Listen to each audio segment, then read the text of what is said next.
Assalamualaikum warahmatullahi wabarakatuh. Saudara sekalian, apa khabar semua? Hari ini kita cerita tentang apa tu eye bag ataupun ada tebal macam saya ni. Okey, kalau umur 60 ke atas, kalau macam ni kalau tidak ada masalah lain tak apa, tapi kalau masalah lain kita kena hati-hati apa yang berlaku. Kalau tak ada masalah lain, kalau takat mata ni saja bengkak kat bawah mata macam umur 60 ke atas ni tak ada masalah.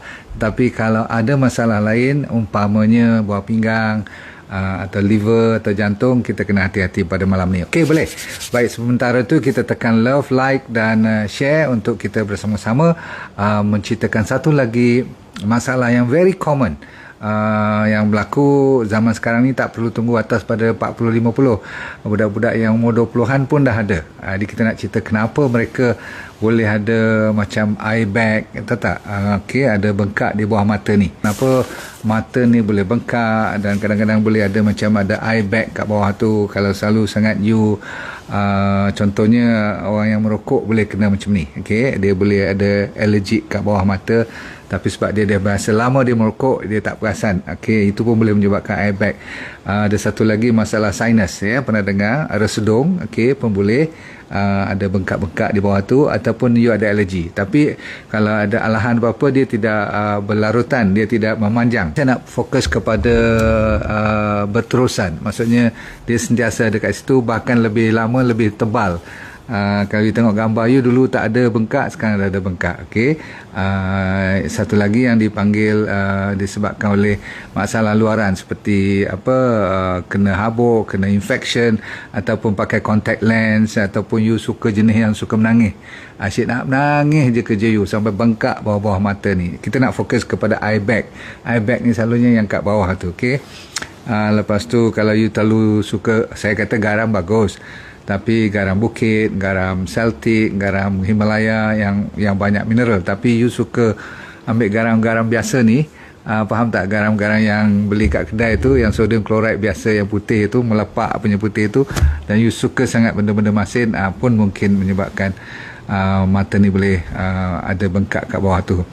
Orang yang suka ambil artificial sweeteners, tahu tak? Macam aspartame kan, equal dan sebagainya, pemanis yang buatan, bukan pemanis betul. Okey, lepas tu setengah orang ada alergi kepada minyak-minyak wangi. Jangan main-main, fragrance ni boleh menyebabkan mata kita jadi bengkak juga. Okey, of course kalau tak cukup tidur memanglah, dan orang yang premenstrual, PMS, tahu tak, sebelum haid pun boleh dapat benda-benda ni, ataupun disebabkan oleh genetik. Setengah orang memang macam tu, semua bukan semualah, sebahagian daripada keturunan anda ada masalah bengkak mata, terutama sekali dia panggil eye bag kat bawah ni, tahu kat bawah ni, bengkak ni, bawah ni. Okay, macam saya ni ada juga, tapi dah pelan-pelan, umur pun dah 60 lebih. Tetapi saya pun tak boleh kata dia normal juga, sebab saya pun ada masalah tekan buah pinggang, kan dulu saya kena kemoterapi dan sebagainya. Kita kena cek dahulu, sama-sama kita cek. Boleh malam ni? Baik, proses penuaan adalah merupakan salah satu penyebab utama sebenarnya. Nombor dua ialah proses dalam keadaan you muda-muda pun boleh kena disebabkan terlalu banyak stres dan tak cukup tidur yang berkualiti. Saya ulang, tidur yang berkualiti. Setengah orang cukup tidur sampai 8 jam pun ada, tetapi tidak berkualiti. Okey, bahkan lebih, sampai bengkak pula mata, lebih tidur. Faham? Dia kalau you selalu letih, ataupun tak cukup tidur, setengah orang memanglah disebabkan oleh ada masalah-masalah stres yang sering kali datang attack dia. Namun yang paling orang lupa nak cerita, selalunya dia nak salahkan tak cukup tidur, mata dan sebagainya. Tapi ramai orang tak berapa nak cerita tentang sebenarnya diet. Diet merupakan salah satu daripada punca utama kenapa mata kita boleh tebal, ada eye bag ni. Okey, ada orang panggil pelipat kat bawah mata ni. Macam saya ni proses penuaan, dan mungkin proses saya kena kemo dan stres masa saya go through kali kedua kan, kena kanser tu kan, saya lawan dia betul-betul. So mungkin ada isu-isu yang kita kena betulkan. Tetapi yang penting sekali ialah kalau you ada masalah yang harus dibetulkan, iaitu pemakanan. Kalau you selalu sangat suka makan, dengar ya, perkataannya ialah gula. Jauh perginya daripada stres, daripada tak cukup tidur semua kan. Kita sekarang patah balik kepada makanan, balik-balik isunya ialah gula juga. Betul lah, memang gula terkenal penyebab utama kenapa benda ni boleh berlaku kalau you tak pandai jaga balance balik supaya dia tidak berlarutan. Contoh, kalau gula ni kan nanti glukos tu kan nanti dia akan simpan dalam bentuk glycogen. Tahu tak, glycogen ni nanti dia tak boleh simpan banyak-banyak. Dia lebih kurang katakan 1800 1700 kalori saja maksimum dia boleh simpan kat kawasan kita ni, badan kita ni. Tapi kalau lebih sangat nanti dia akan menarik air. Rupa-rupanya gula ni dia boleh tarik air. Dia water absorber, dia absorb water, lepas tu 3 kali ganda. Kalau dia satu bahagian gula ni, dia akan tarik 3 bahagian. Itu yang menyebabkan kita boleh, orang panggil apa, orang Melayu panggil sembam lah, tahu tak, dia bengkak, tahu tak. Okey. Dan dia sebenarnya kawasan mata ni tak cukup space, maksudnya tak ada ruang banyak sangat, tahu tak. Kalau you tengok mata kita ni very thin, nipis dia punya kulit pun. Sebab tu dia sensitif. Kalau salah sikit ni dia boleh warna merah, silap sikit dia menyala, bengkak, silap sikit dia boleh jadi hitam pun. Pernah tengok tak mata hitam tu? Itu semua disebabkan ada berlakunya sesuatu dalam badan kita. Contoh pada malam ni, kalau kita terlebih sangat orang panggil hydrated, disebabkan banyak gula dalam badan kita, glycogen tu dia boleh hisap orang panggil cecair. Jadi bila banyak air dalam kawasan mata ni, dia tak cukup space. Bila tak cukup space, dia berlebihan. Bila berlebihan ni, fluid ni dia pergi ke mana? Dia akan campur dengan fat-fat yang ada dalam badan kita, lemak ni. Bila combine dua-dua sekali, dia jadi puffy eyes. Puffy eyes tu maksudnya mata kita jadi bengkak. Faham? Okey. Dan selalunya kalau nak hilangkan bengkak ni, bukan kita kena tarik keluar air ke apa daripada mata tu, tak. You kena kurangkan gula ataupun hindarkan daripada gula, glukos. Okey. Kalau tidak nanti sebahagian besar daripada yang kita makan lebih tu pun nanti dia akan tukar jadi lemak juga. Dan lemak tu dia akan tarik naik pergi ke tempat-tempat yang lain pula, di bawah kulit, adipose tissue tu, atau di bahagian liver kita, di bahagian perut kita kan, sampai pinggul pun ada. Di fat-fat tu boleh yang bagus pula, fat ni dia boleh berapa kali lipat ganda pun dia boleh simpan lah badan kita. Cuma tak elok lah, cuma berbahaya lah kalau terlalu banyak fat kan. So anda kena ingat, kalau kita boleh kurangkan gula, sebab apa, average orang makan kat Malaysia you agak-agak berapa teaspoon satu hari.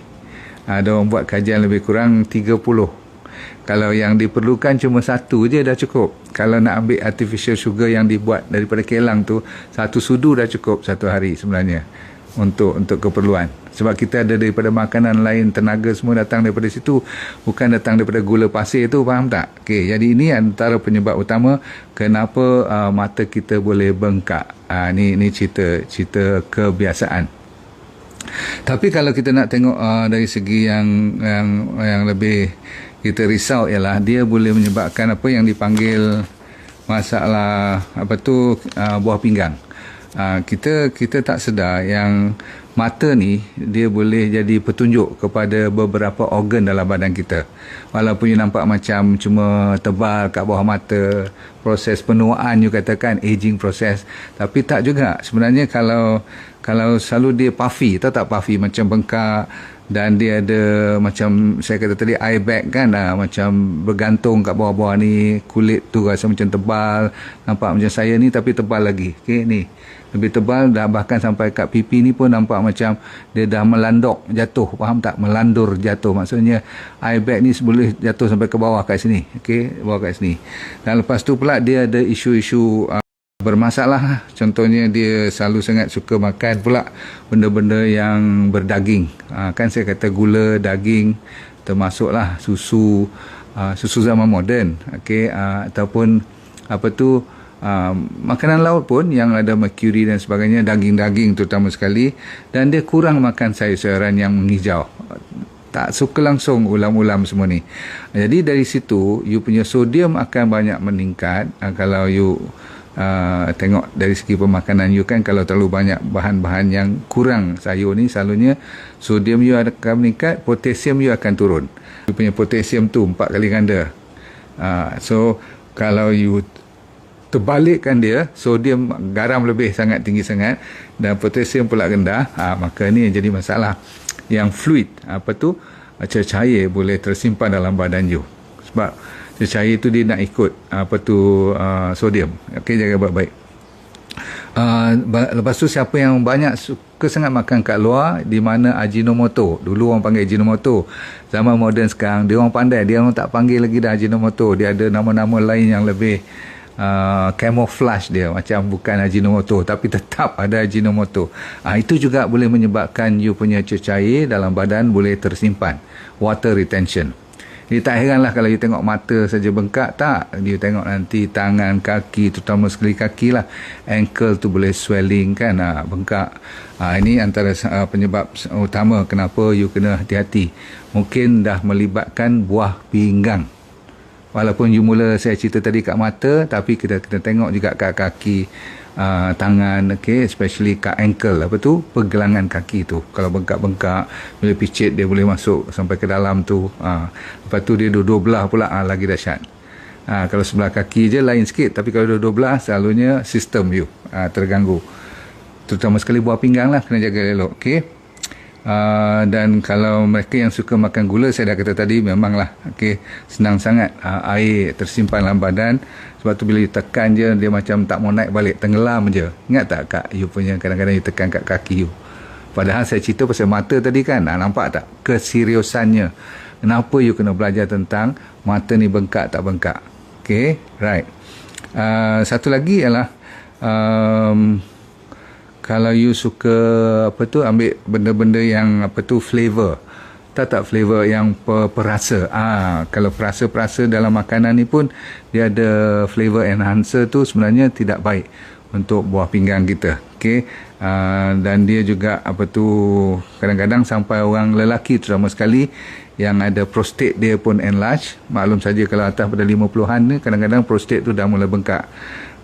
Dan dia menyebabkan backflow. Tahu backflow, dia menahan air daripada pundi kencing tu, dah jadi orang kata tirus dia punya lining nak keluarkan air kencing. Kadang-kadang dia backflow, naik ke atas balik pergi ke buah pinggang yang dua tu, maka buah pinggang tu pun tak boleh proses secara optimal, maka kadang-kadang buah pinggang tu pun jadi bengkak. Ni yang boleh merosakkan buah pinggang. Okey. Jadi satu lagi, asal usulnya nampak kat mata, tapi kita kena tahu dia ada kaitan selalunya dengan metabolisme gula. Sebab tu kita kena berhati-hati dengan gula dalam badan kita. Bukan kita nak check cuma diabetes saja, tapi dia juga boleh mengganggu sistem, sehingga kan mengganggu penglihatan mata pun, ataupun maksudnya nampak bengkak-bengkak di bawah mata ni. You kena study betul-betul. Bila dah ada isu-isu yang saya cerita malam ni, bawa diri you terus pergi check dengan doktor.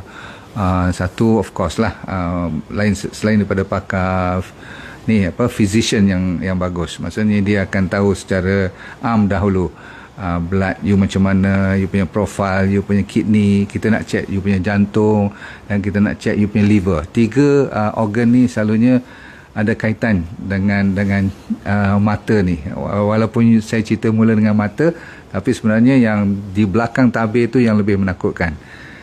Kidney nombor 1, liver dan jantung. Faham ni semua ada kaitan dengan metabolisme dalam badan you, terutama sekali gula. Okey. Last sekali ialah supaya kita faham, kalau tidak ada masalah besar-besaran seperti masalah organ-organ yang mustahak tadi saya cerita, kaki pun tak pernah bengkak, you cuma kosmetik saja. Tak kosmetik, maksudnya nampak aja macam lebih makan tua lah. Sebab kalau eye bag ni kan dah jatuh mata semua tu, yang tu you boleh pergi jumpa, kalau nak bagi elok pergi jumpa kosmetik surgeon lah. Dia tahulah apa nak buat kan. Tapi kita orang kampung ni tak payah nak operate sebagainya. Kalau dah 60 ke atas tu, biarlah ada sikit-sikit bengkak macam eye bag ni, tak apa. Cuma jangan bengkak disebabkan ada masalah yang saya kata organ yang besar-besar tadi kan, seperti jantung, seperti paru-paru. Yes, paru-paru pun juga. Tapi yang penting tu buah pinggang dan liver. Ini semua ada kaitan. Okey, you boleh buat kalau untuk nak bagi cuma meredakan keadaan bengkak mata ni kat bawah-bawah mata ni, you boleh pakai timun, you boleh tidur letak timun mata bagus. You pakai satu lagi uncang teh, faham tak?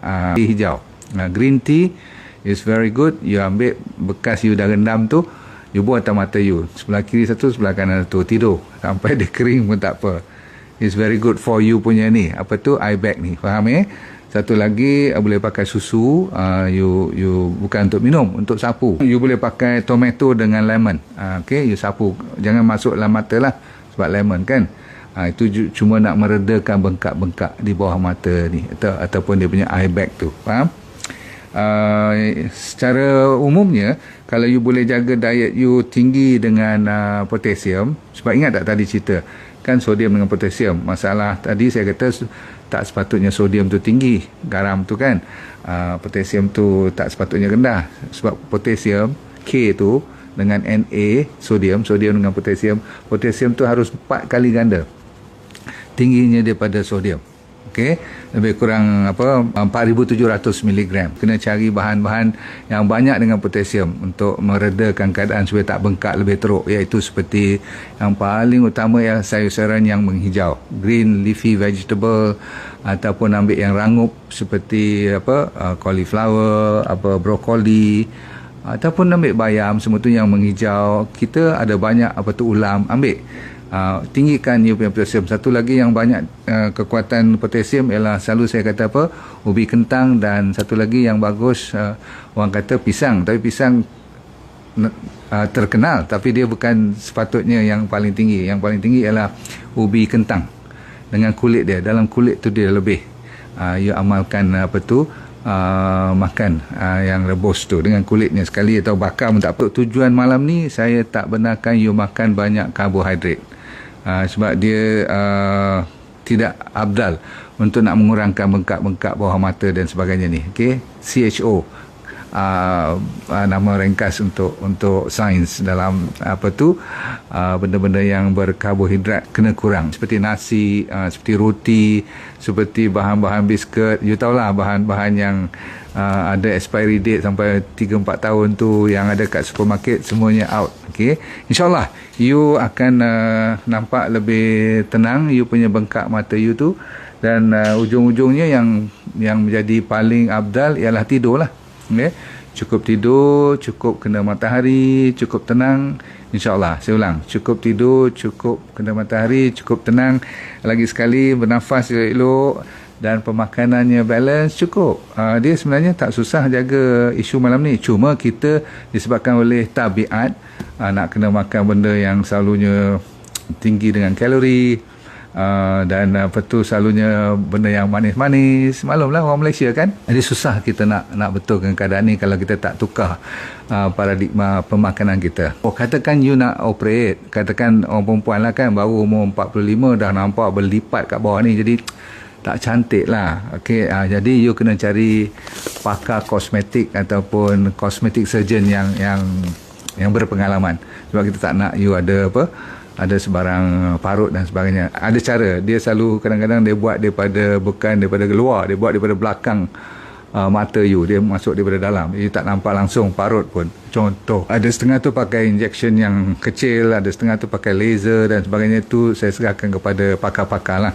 Yang penting jangan sampai you buat benda yang berbahaya sampai nak kena operate besar-besaran. Saya kira tak apalah, asalkan you tak ada masalah jantung, masalah liver dan masalah buah pinggang, kaki tak bengkak, tak apalah, berlipat-lipat sikit kat bawah ni kan. Ada juga bahan-bahan krim-krim yang you pakai boleh meredakan bengkak tu, sementara you nak pergi makan kenduri ke, nak jumpa kawan kat ni lah, bila ajak makan nanti. Okay, alright.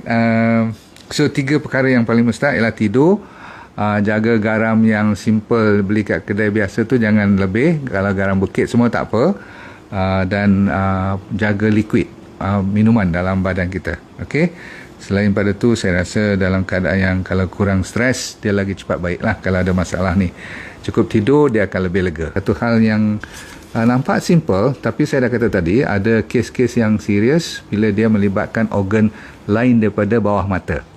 Asal saya cerita cuma bawah mata, tapi kalau melibatkan organ yang cukup serius seperti buah pinggang, liver, okay, dan you punya jantung.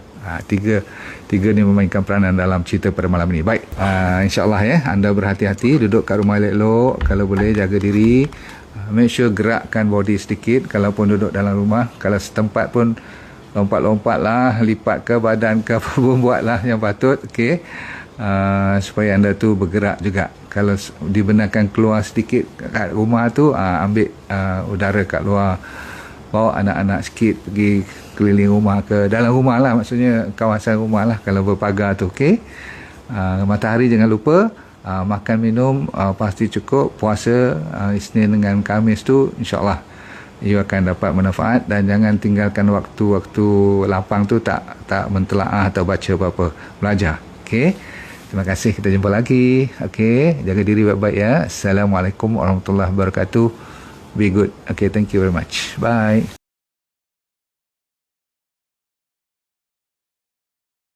Assalamualaikum warahmatullahi wabarakatuh. Nama saya Dr. Nurdin Darus. Dulu pernah bekerja di Majlis Sukan Negara, Jabatan Psikiatri di University Hospital, dan lepas tu saya buat corporate program. Tapi Tuhan bagi rezeki kat saya untuk kena kanser pada 2001. Bukanlah seronok tetapi pengalaman. Kali kedua saya kena relapse pada 2012. Di pengalaman tu saya nak share dengan anda, kalau anda bermasalah berpenyakit ataupun sama ada dari segi fizikal ke mental, tak jadi hal, asalkan you nak merubah hidup you. Dan bagi mereka yang belum sakit pun paling mustahak untuk mempertahankan, menghindar daripada kena sakit. Tapi insyaAllah dalam program yang dinamakan DND Well for Life 90 Day Challenge, maksudnya 90 hari punya cabaran ni untuk meningkatkan kesejahteraan dan kesihatan hidup anda. Mau tak?